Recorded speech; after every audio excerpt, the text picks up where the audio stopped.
This is the third in the 2023 lecture series of the Museo ng Kaalamáng Katutubò, or MusKKat. Welcome! And to those who join us for the first time, we are delighted to see you, if virtually. It is the merry month of May, Heritage Month. To follow up on last month's lecture on buro, fermented food by Cloud Tayag, this month's topic is still food, but food as edible heritage. Yours truly will be this afternoon's speaker, and as is usual with MusKKat speakers, I will be introduced by MusKKat colleague Raymond Santiago later. In the meantime, first a brief introduction of us, the Museo ng Kaalamáng Katutubò, or MusKKat, especially for those who have just joined us. MusKKat is a foundation engaged in museum development, collecting, studying, and safeguarding material culture and cultural education programs, with Unilab as its main benefactor. I am Corazón, Alvina. The Museo ng Kaalamáng Katutubò's mission and vision are about knowledge, ancestral and contemporary. MusKKat is committed to rediscovering, recuperating, celebrating, and preserving Philippine inherited and transmitted kaalaman. Sharing knowledge is a good part of MusKKat's work. We try to create the opportunities within which the public can discover, acknowledge, understand, and appreciate the many layers of Filipino kaalaman. Features of Philippine tangible and intangible culture are remarkable. MusKKat's programs and projects are inspired by these. A keen custodian of tangible culture, MusKKat's online presentations, programs, and publications with objects from the collection are conceptualized, mindful of careful research and ethical curatorship, maintaining the integrity of objects within the context particular to the source culture. To ensure correct scholarship, MusKKat engages and collaborates with respected academics and acknowledged subject matter experts. There are processes that bring forth the most exquisite textile, the handsomest weapon, astonishing basketry. MusKKat probes for the inspiration behind the creation of such culturally significant and aesthetically sound objects. MusKKat is sensitive to the physicality and materiality of the objects themselves, to guide the study of processes and technology, and shepherd the conservation strategy for the well-being of the collection. MusKKat has also operationalized collections management guidelines for registration and conservation. The bonds between humans and their environment and the balance that must be maintained between them receive the utmost regard from MusKKat, as do the aesthetic integrity and creative philosophy, the outstanding skills, and the commitment of our artists. MusKKat acknowledges the diwa, spiritual sense and essence in kaalaman. The resolve of the Museo ng Kaalamáng Katutubò is to encourage, inspirit, and invigorate pride, admiration, and affection for Kaalamáng Katutubò, as indeed for and in all things Philippine. As promised, we will listen to Raymond introduce me. Raymond, please. Good afternoon. Allow me to introduce our speaker in this session. Corazón S. Alvina is Director of the Museo ng Kaalamáng Katutubò, a foundation engaged in material culture research and conservation, museum development, and cultural education. Ma'am Cora to us was Director of the National Museum of the Philippines between 2001 to 2010, and Director, then President of the Metropolitan Museum of Manila between 1991 to 2001. She holds a degree in anthropology from the University of the Philippines. Director Alvina headed the Gawad ng Manlilikha ng Bayan Committee, or GAMABA, of the National Commission for Culture and the Arts, or the NCCA, and was chairman of the Asia-Europe Museums Network Executive Committee, or ASEMUS, between 2005 to 2007. She co-created At Home and Abroad for the Asian Art Museum in San Francisco and Filipino Artists Overseas for the Commission for Filipinos Overseas. In 2013, she co-curated Philippines, the Archipelago of Exchange, for the Musée de Quebranly in Paris, France. Ms. Cora lectures on food, culture, and museum studies. She was among the founding faculty staff of the University of Santo Tomas Graduate School Cultural Heritage Management Program between 2000 to 2012, mentoring on museum concerns and issues, ethics, education and interpretation, or exhibition design.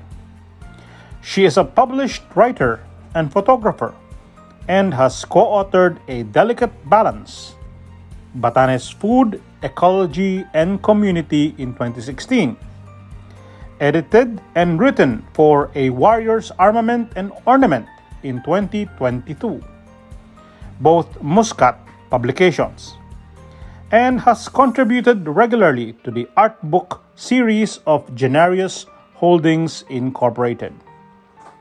She sits on the board of the Manila Symphony Orchestra Foundation.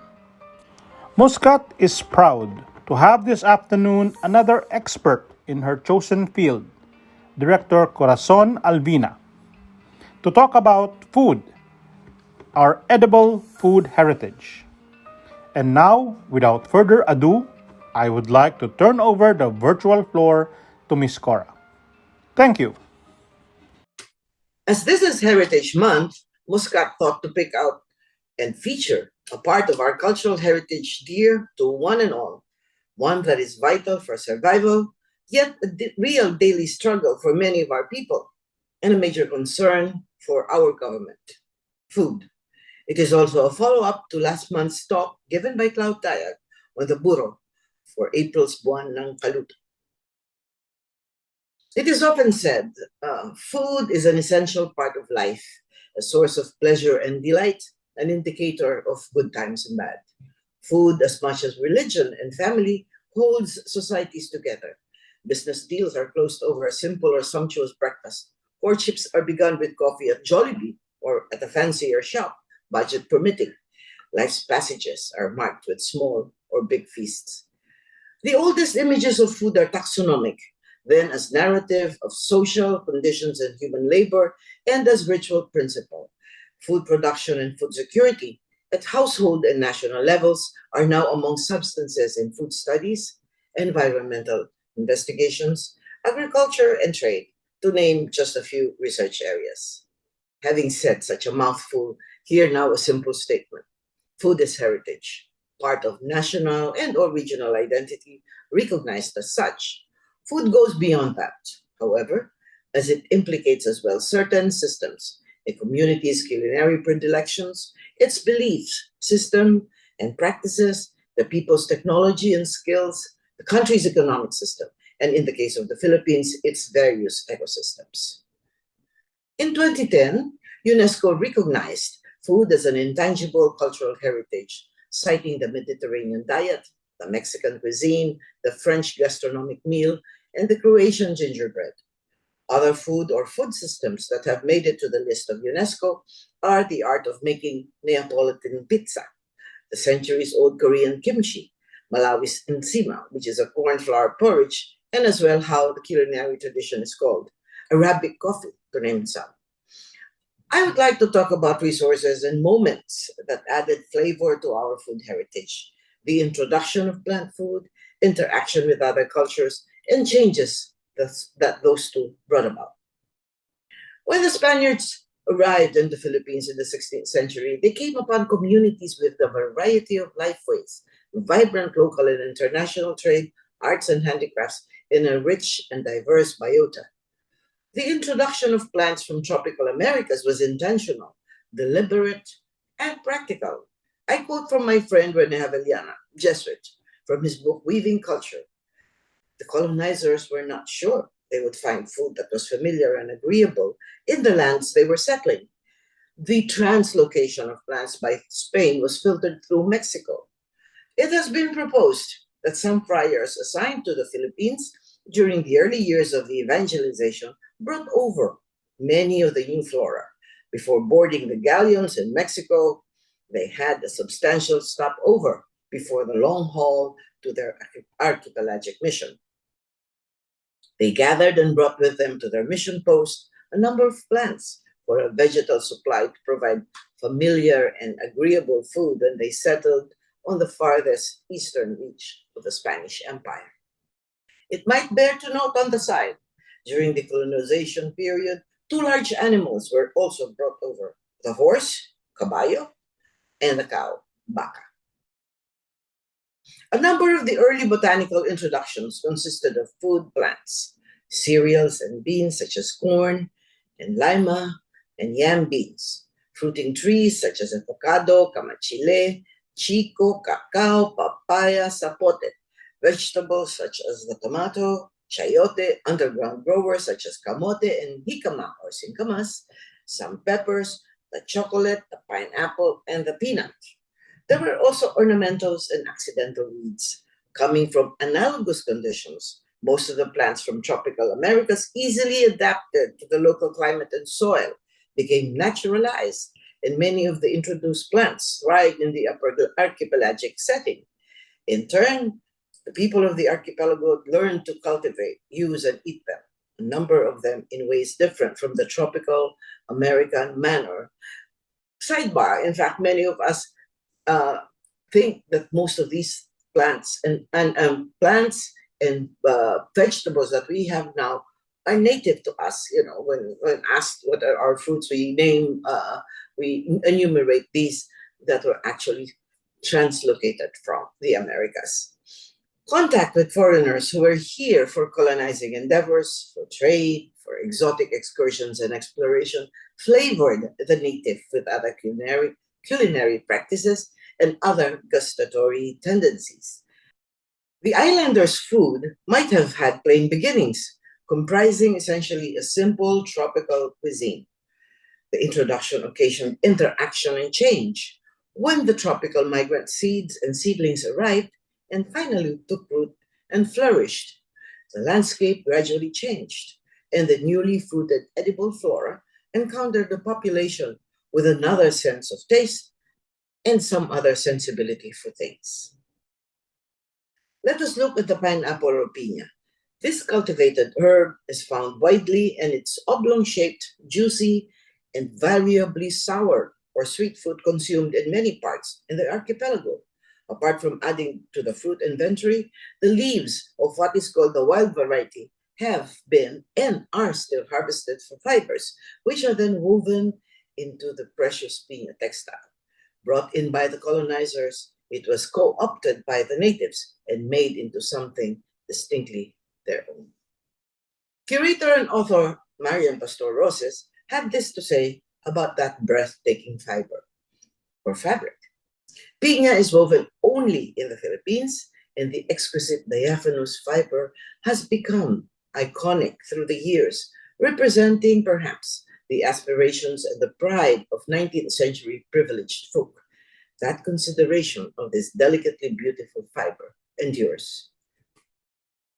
As a sidebar, the likeness of the pineapple fruit was rendered also as architectural elements and in furniture, as details and as finials, especially on staircases. In the 19th century, Filipinos made silver toothpick holders or paliteras in the likeness of the pineapple fruit itself. Silver was probably from Mexico. The palitera was a table frippery from the 1800s until the early years of the American regime. National hero Jose Rizal described the home of his fictional Capitan Tiago, which had a palitera with elaborate toothpicks carved by convicts from a single piece of wood into fans, roses, birds, palm leaves, and chains. These days, the palitera, now quite rare, is a desired collector's item. Cultural historian and collector Ramon Villegas noted that the pineapple had been seen as auspicious because the Chinese word for pineapple sounded like that for good luck and probably accounted for its popular use. Take another fruit from the Americas, the bayabas or guava. Some archaeologists contest this, however, and posit that the guava is of Asian origin.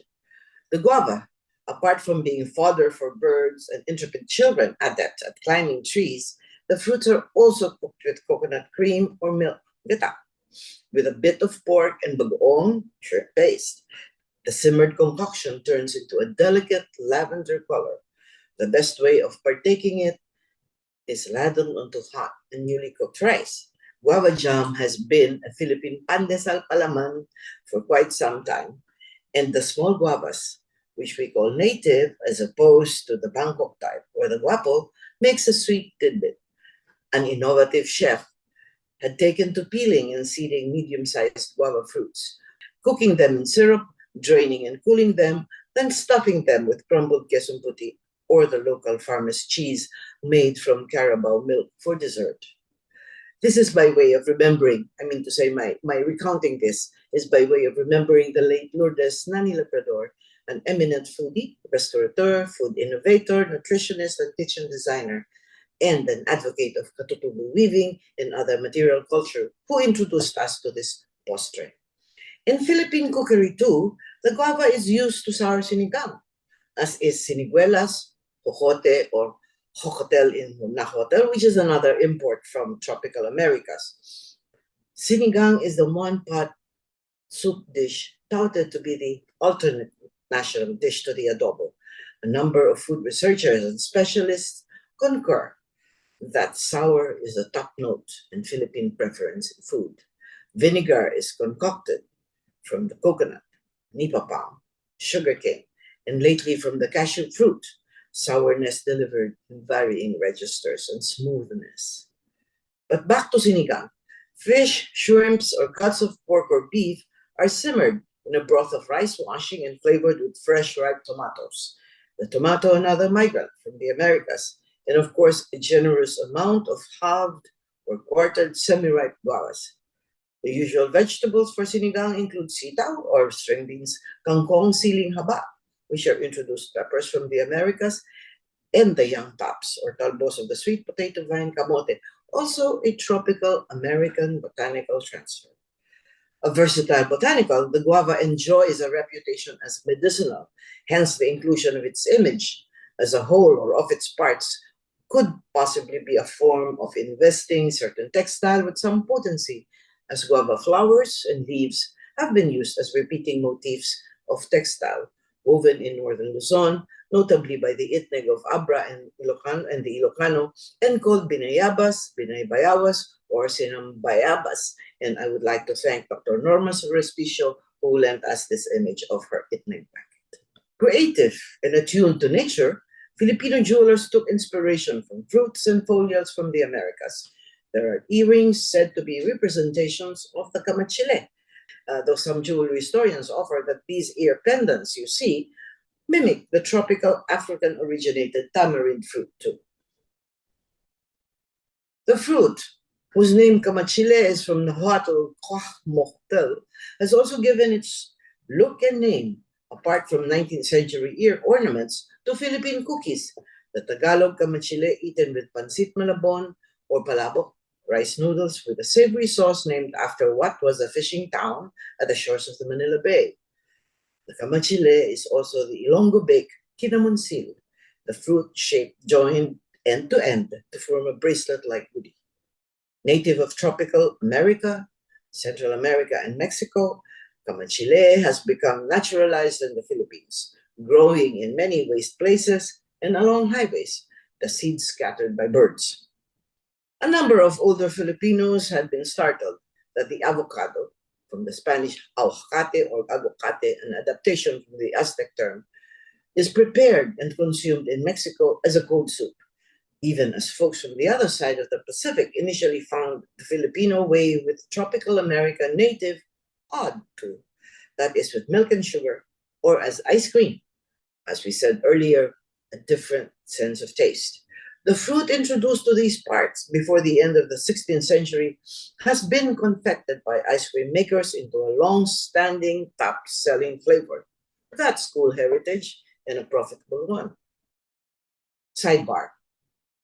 Folks in Quiapo, Manila, recall that the mature leaves of avocado, fresh or dried, were made into a tea that helped sustain a starving neighborhood during the most punishing days of the Japanese occupation during World War II. Today, the leaves, sometimes with those of the mango, are simmered together, and the tea taken with such traditional gentle snacks as puto bongbong, suman, or bibingka, the occasion or the participants quite afar and apart from those days in the 1940s. The tiny datiles or ratiles, cereza, did not escape culinary notice. Ratiles or aratiles, another native of tropical America, has become so naturalized in the Philippines, we think it has been part of us forever, and can be seen almost all over the country, growing spontaneously. A word for wildly. In Mexico, an infusion for ratiles flowers is prescribed as an antispasmodic and a relief for headache, I was told. In the Philippines, the leaves are used as windshield wipers, crushed and moistened to clean with when nothing else is available during a downpour, but shred from the stems first. In the past, Central Luzon and Sendero families, specifically the family of the late Des Bautista of Malolos, had the little fruits painstakingly squeezed into the basic milk and egg mixture that was confected into ice cream to make ratiles ice cream. Skins were discarded. Like us, Mexicans enjoy their native maize or corn, boiled or broiled on the cob, but sprinkled with minuscule paprika flakes, not as salt as Filipinos do, or slathered with butter as Americans do. Mais was introduced to the Philippines at an early period. It is actually an annual herb with edible fruits. In certain Philippine provinces, corn has become a staple by itself, or sometimes mixed with rice. In the Tabuan or open market in Malatapay in Dumaguete City, corn kernels were steamed into cakes in the vacío or empties of Little Bear brand milk tins, good to go with a lechon spit roasted by the sea. Filipinos have turned mais into swam, soupy guisado with young seaweed leaves made savory with the addition of smoked tinapa flakes or dried small shrimps or hibe or fresh shrimps. Without the introduction of Zea maize from the Americas, there would be no ginataang mais, maha with mais, binatog, mais con hielo, cornix, and chichacorn. Tamale, Mexican and made from corn, has a local counterpart in certain parts of the Philippines, in Cavite, Batangas, and in Samar, where it is called tamalos, but it is made of ground rice instead. If I remember correctly, however, former Mexican ambassador to the Philippines, Erendira Paz Campos, said that the rice tamales were also made in certain parts of Mexico. She said this in the occasion of an exhibition from which a catalog was derived. The last three plates that you saw on the screen were from that little monograph. And I would like to thank Arts Post Asia for having published it. There is, however, a possibility that our tamales is a hybrid of the Chinese matchang and the Mexican tamales, rather than coming from only one culture because of variance in ingredients and in the tastes. This is blended heritage. There are at least two edibles that owe much to that migrant from South America, the peanut. Would kare-kare be the way that we enjoy it today without money? Never mind that the cook in a hurry, instead of pounding roasted peanuts in an almirez, scoops peanut butter out of a jar. Self-respecting masters of the kitchen will label that cook a vandal. The other edible is that little tidbit called chocolate, a mix of peanut and cacao. Has any Filipino gone through childhood without chocolate? Chocolate in the hands of two innovative culinary experts has taken another step. Margarita Flores has stuffed barquillos with them, and Regina Gonzalez has even chilled out the little trozos into ice cream. This edible arakis has become also the peanut kisses of Bohol, the peanut brittle disc of Batangas called panocha, and the best-selling goodie of Baguio's Good Shepherd nuns. Recently, the makers of chocolate have made a chocolate spread sold in bottles like peanut butter. If the piña fabric was the choice dress material, as a parallel, there is probably no beverage that more thoroughly emphasized status and position in pre-20th century Philippines as the chocolate. However the chocolate or bean of the cacao acquired its cachet, the fact is that its preparation had been an event attended with much. Chinese artisans dominated the chocolate production. The equipment for this preparation, a metate, consisted of a cylindrical stone pestle and a stone slab shaped like a gentle incline. Beans were mashed with a stone pestle and rolled out repeatedly over the stone slab until finely ground. The milk product was molded, and the initials of the household on the tableas of chocolate were sometimes affixed. Tableas could be tablets or balls. To make a sinfully delicious and caloric beverage, the tablea was prepared in a chocolatera, a cooking vessel made of copper with an opening just large enough to allow the entry of a batidor, a wooden whisk. It was cooked with fresh Carabao milk and made frothy with a whisk in the chocolatera, then poured into dainty demi-tasses.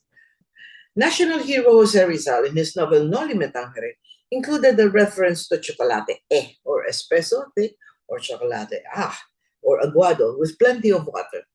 The former was to be served to important guests, and the latter to ordinary ones, as instructed by Padre Salvi. Somehow, the use of chocolate in cooking main dishes did not make it to the Philippine culinary repertoire as mole poblano, though there was a mole both in Manila, in my grandparents' kitchen in Old Quiapo, and in the Ilocos region, but cooked with ground rice and flavored with a distinctive tasting and aromatic alpazote or pasotis, the Mexican apazotl. Although thick chocolate is poured by some southern Tagalog onto piping hot rice to be eaten with dried fish.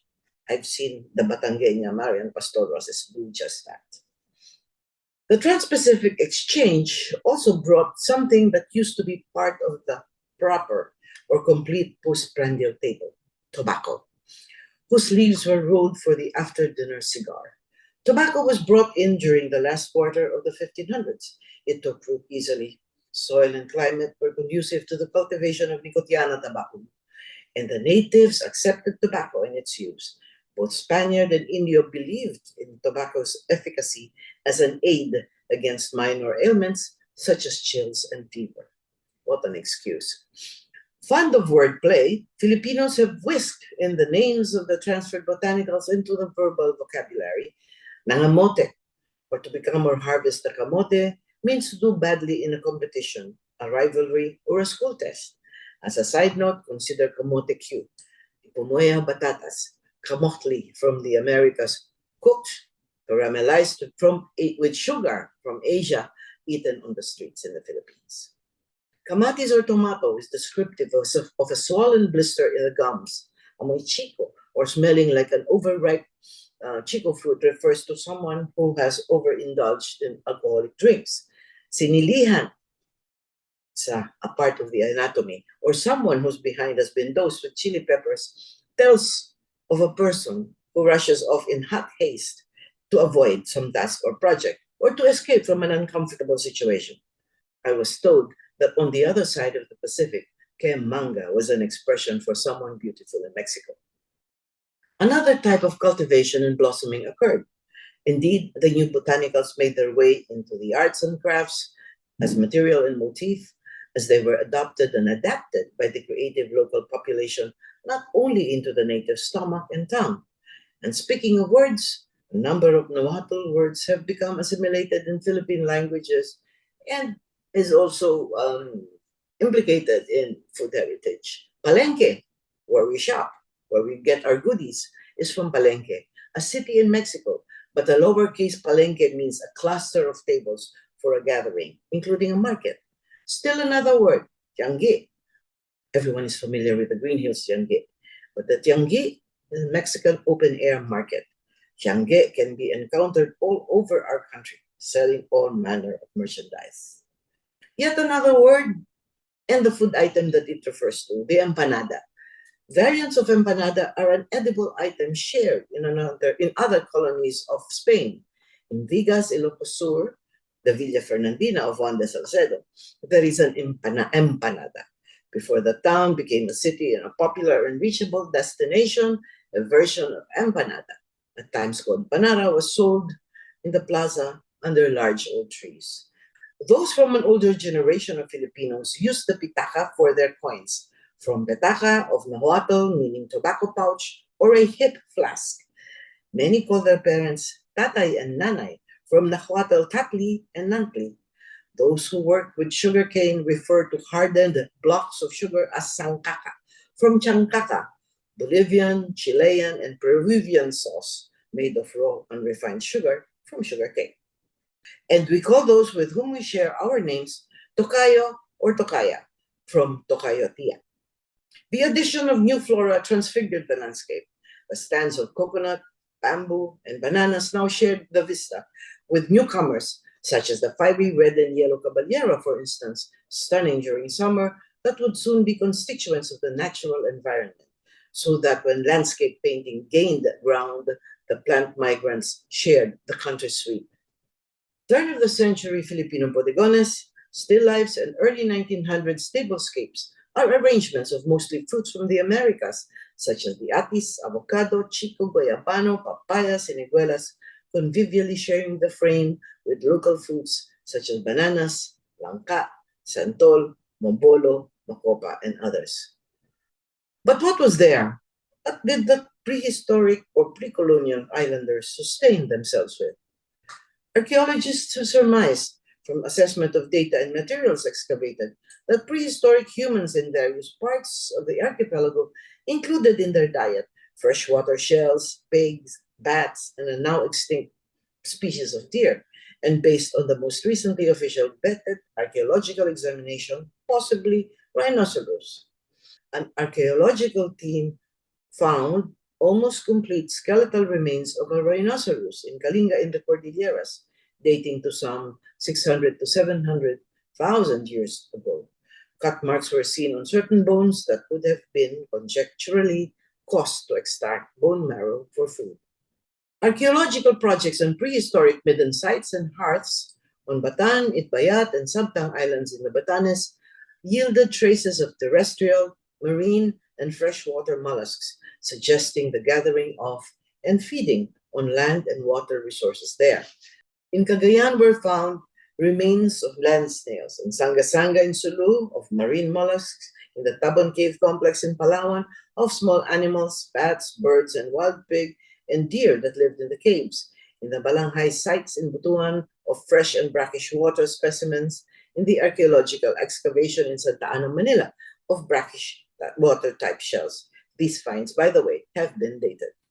The results of an extensive study of human remains in the Philippines by archaeologist Amegarong of the National Museum in Batanes, Cebu, and Cabayan in the Cordilleras through DNA analysis showed that the ancient Filipino diet included root crops such as purple yam, fruits, millet, seaweeds, deer and pig, freshwater fish such as kanduli and mudfish, flying fish, and swordfish, and in Batanes, the coconut crab.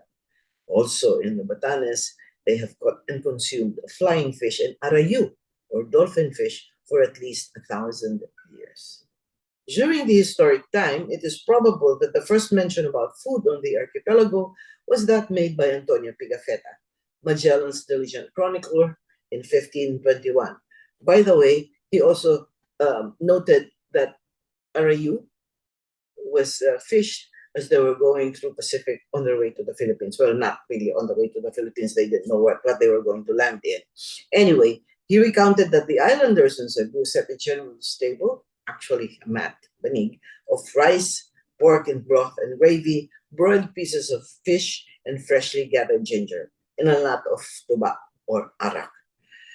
Indeed, Filipino food might have had simple beginnings. Culinary styles evolved in the major regions of the archipelago, the variations traceable to the character of first the natural resources of varying soils and seas, plants and animals, and the regional characteristics of different islands. Second, the technology in food production, gathering, storage, and preparation. And third, social structures and practices that include belief systems and social or communal relationships. A number of Filipinos kept to their simple diets, even as the food dynamics churned on in from the late second half of the 19th century through the early years of the 20th. The Ilonggot of Nueva Vizcaya and northeastern Luzon were sustained by kamoting kahoy, kabi, bananas, coconuts, and sugarcane. The Bukidnon of Mindanao relied on a wider variety for their intake: beans, ginger, sugarcane, fronds of young ferns, young bamboo, deer, lizards, wildfowl, pigs, birds, bats, grasshoppers, and snakes cut into sections and roasted, fish, eel, shrimps, crabs, and snails. The Agta of the various mountain ranges and foothills ate and still collect and consume what the environment offered: deer, wild pigs, young bees, honey, woodcrops, fruits, freshwater shrimps, snails, and fish. Folk who lived by large rivers, such as the Cagayan and Agno River in the north, the Pampanga River in central Luzon, snared and netted fresh river fish. Quoting from Haveliana again, he wrote, "Cuisine is not neutral ground, but a point of cultural exchange and change. Food can be raw data, but is also enmeshed in a network of information and knowledge." Anthropologists, linguistic experts, sociologists, historians have taken food, no pun intended, recognizing what it tells us about human behavior. Artists have always represented it or used a single edible bit or an assemblage of various items of food to represent or to signify something else. Today, social conditions are depicted or can be derived from contemporary imagery, life at the table, as indeed life off the table itself, the basic acts of eating and drinking, the accoutrements that accompany consumption. Techniques that have been added to native ways of cooking, with fire or without, and the introduction of material and methods through the years from faraway shores, emulsified with a local homegrown diet, quotidian or special or ritual, effected integrations, adaptations, and innovations that have all contributed to form our edible heritage. Kumain na po ba kayo? Maraming salamat. Thank you for the insightful and informative talk, Ma'am Cora. Nagutom po ako sa pakikinig sa inyong lecture. So, hello everyone. Allow me to introduce myself. My name is Mau Doblado. I'm from MusKKat. And today I'm gonna moderate the Q&A session. So, ma'am, with your permission, allow me to read some of the questions that we've gathered. Yes, please do. Okay. Can you hear me? Yes po. Okay, thank you. Clear. Okay. So first question po that we have is from EJ Raimundo. So his question is, why do you think Filipinos prefer sour flavor or taste, such as food like sinigang? Can you hear me now? I think Yes, it is because the sour flavor was more prevalent in the environment, in nature. Mas marami tayong maasim kesa sa matamis, and the maasim was readily available. You didn't have to process it. Hindi tulad ng sugarcane, which you had express to get to. But ang mga maasim ay madaling makuha. And vinegar has been with us, with the whole human race for a longer time. And so it is quite a natural thing. What is accessible is what you get accustomed to easily. Okay. Thank you for answering, ma'am. So I have a question din po. Mm-hmm. I'm just curious po if the Austronesian way of cooking is still practiced by the Ivatans. I think so. We start with, of course, the simplest, which was, putting on the fire, which is pagdadarang, and they still have that. And there is something very unusual that many Filipinos or most Filipinos don't practice these days, which is they bury the bawang in the smoldering or yung tawag ito yung pinag-abuhan. So habang mainit yung abo, the Ivatan put bawang inside. You know, so the precursor of all of this baked bawang that we see now in sorry, in restaurants where they lop off half of the bawang and put it, you know, under fire. But the Ivatan used to put whole bawang into the smoldering or still very warm ashes after cooking. No, it's called pag-ahum. Ahum. And the usual, you know, after the human being, after humans discovered that you can cook, you can boil, but you need the receptacle. So that is still used as well. Okay, that's very interesting. There's another question here from Marion Descalar. The question is, when did rice arrive in Maguindanao, in North Luzon, and in Visayas? That is for the archaeologists to answer. I'm sorry, we don't have, not at the moment yet, that has not been really determined, but rice was, the remains of rice husk was found in, let me look that up. We have that somewhere.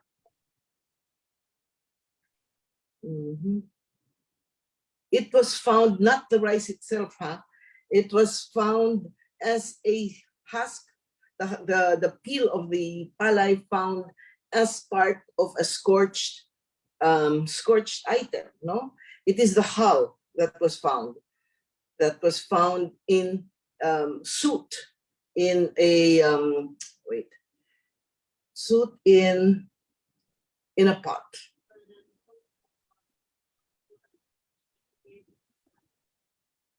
But rice, of course, originated from China, as we know. So it is older there than it is here. Okay, thank you, ma'am. So follow-up question from a curious viewer. She said, is food culture part of studying anthropology or archaeology? Both. You can study food culture in both. There are food studies, and there are courses now and degree courses for food studies. You can choose archaeology, which is basically material culture, so all of the things that you discover, and also archaeology and botany, archaeobotany, where you look at the fossilized pollen, and archaeozoology also, if you like to look at what I just said, the rhinoceros, and also the fish bones from Batanes, or anthropology. Then you can go through the life ways, the methods of cooking, what they eat, who they eat with, when they eat with. All of those make up food studies in the various disciplines. So yes, anthro, archeo, botany, and maybe even human geography can be your stage for studying food. Even art, by the way. Thank you, ma'am. There's another question in here about naman po sa Japanese, kasi you've mentioned po before Spanish and American. So the question is, are there foods that the Japanese brought over to the Philippines during World War II? Before that, because as you know, there were Japanese here before World War II. They were working, well, the Cannon Road in Baguio, some fishing concerns, and Abaca in Mindanao, in Davao. And so one of the things they brought in was mongo con hielo. Like maize con hielo, but they used mongo because, you know, what they use in their mochi, the inside of the red beans. So mongo con hielo was brought in. That was way before sushi and sashimi. Way before. Okay, let me read another question po.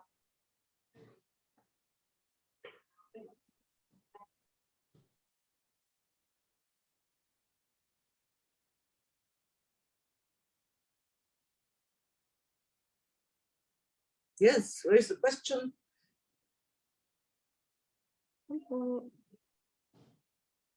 Okay, so from Gerald Manalansan, as Sir Cloud Tayag said, MusKkat will release a food book this year. Will you discuss also about food culture in the book?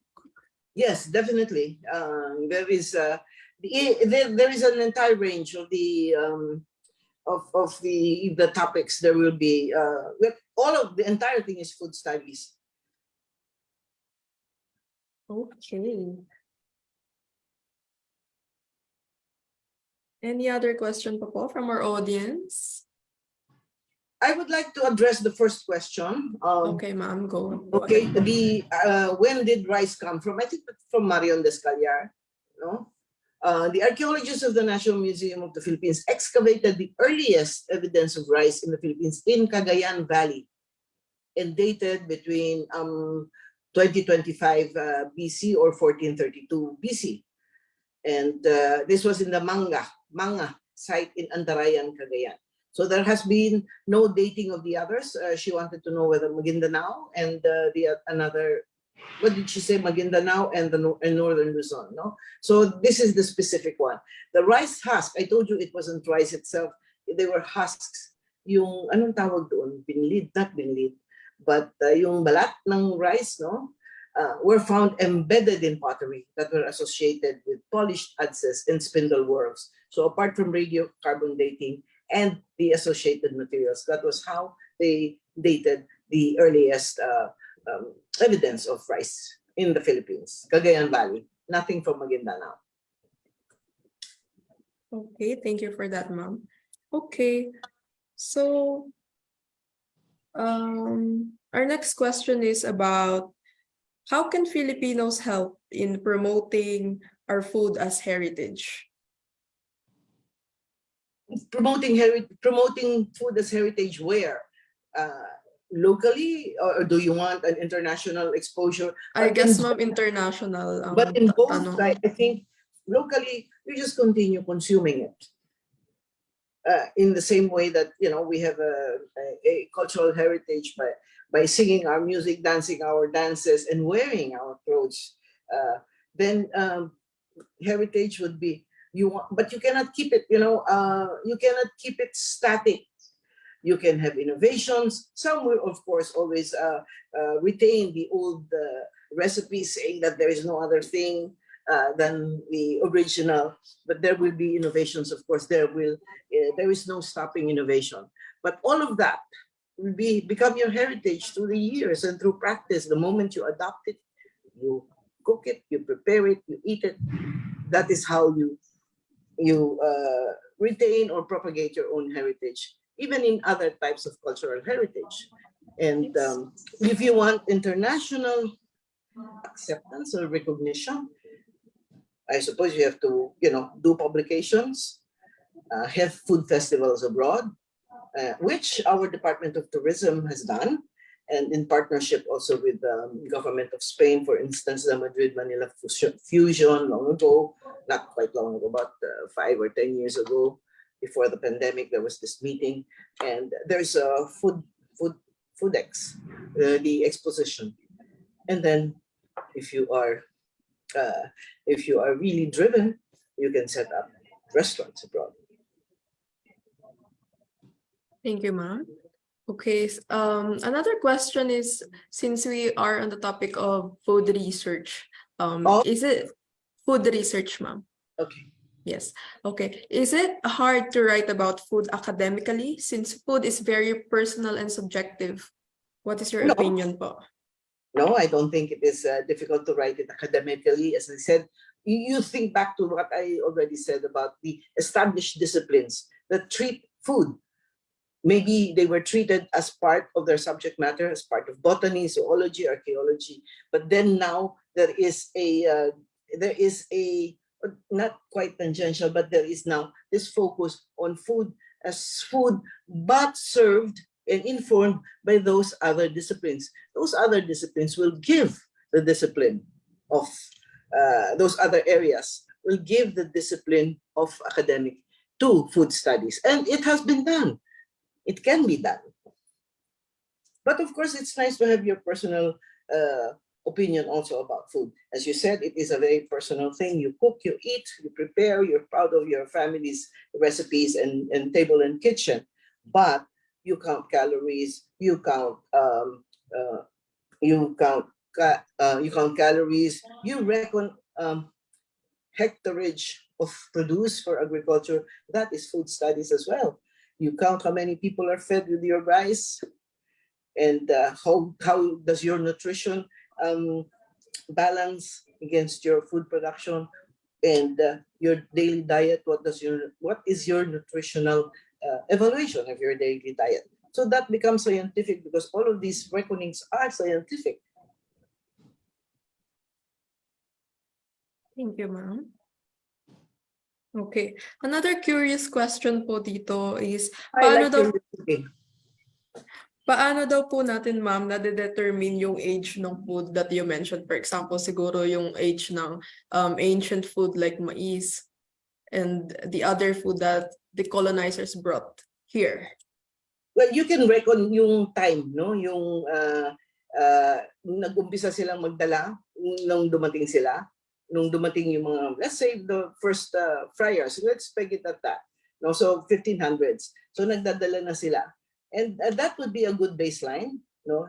Ang mahirap i-reckon yung before, yung that one, the food that we share with island Southeast Asia, that were probably brought, according to the botanists. They made landfall even before humans did in these parts. No? So, earlier than Neolithic. Yung some of the food plants or food items brought in from during the galleon trade through the galleons, no, some are in the manifests. So nakikita mo. I know that there is a manifest that lists down when the chocolate was brought in, a specific date when the galleon made the crossing to bring in the chocolate. So, but the earlier ones, the mollusks, and the bones of birds and bats, those were dated by the archaeologists and based on stratification and other means that archaeologists use to date material culture, organic and inorganic. Okay, thank you, ma'am. I think wala na po tayong masyadong questions, but to finish the question and answer, I'd like to ask po, and there's another one in here that is also asking the same question. What are the sources you can recommend for those who want to start studying about food heritage or food research? Ay, naku, dami yan. No?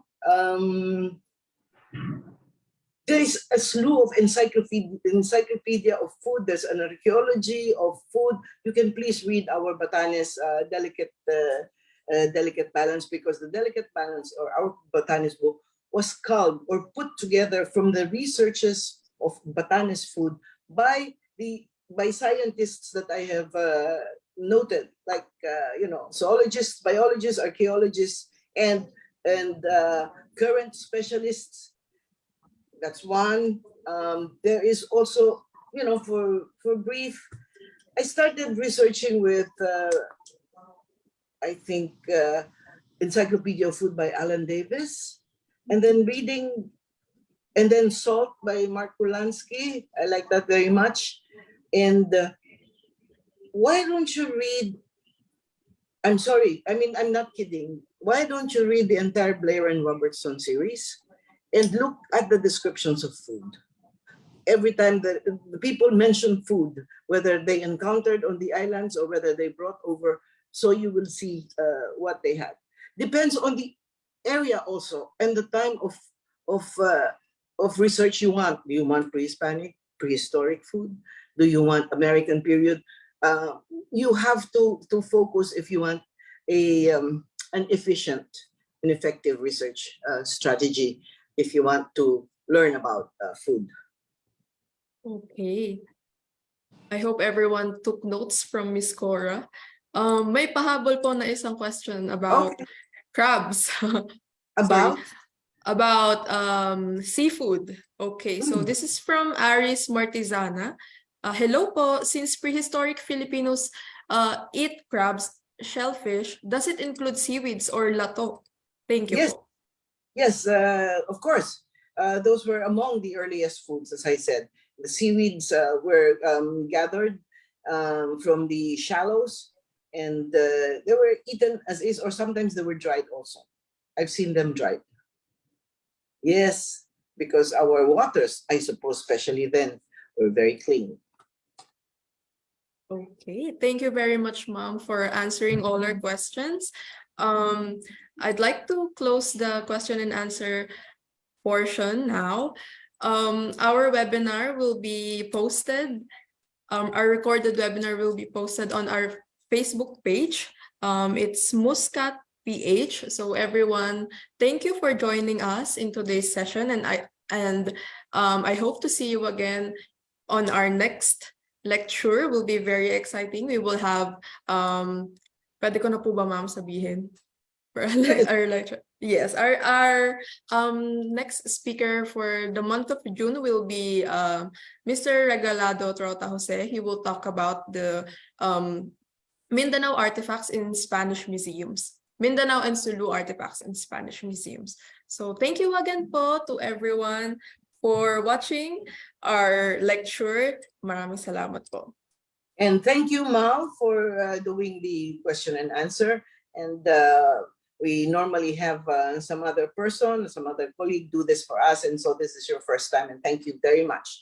Thank you for bearing with us this afternoon. As I often say, other topics like politics and showbiz preferences could incite frenzied arguments, not food. And I iterate, food indeed is an essential part of life, a source of pleasure and delight, an indicator of good times and bad. Food holds communities together the way it has held us this afternoon. It's not even real food, it's just conversation. And we do that all the time. We Filipinos, we're eating and talking about food. Food holds our attention, best of all, virtually or in real time. To our communities of friends, participants, and various audiences, thank you for following MusKKat's 2023 lecture series. MusKKat continues to celebrate aspects of Philippine culture, and we invite you to join us. Please go to our Facebook page for announcements and follow and like us on our new Instagram account, MusKKatIG, and our usual YouTube and Spotify. Keep safe and well. I think it has started to rain. Till soon. Magandang hapon sa kanilang lahat.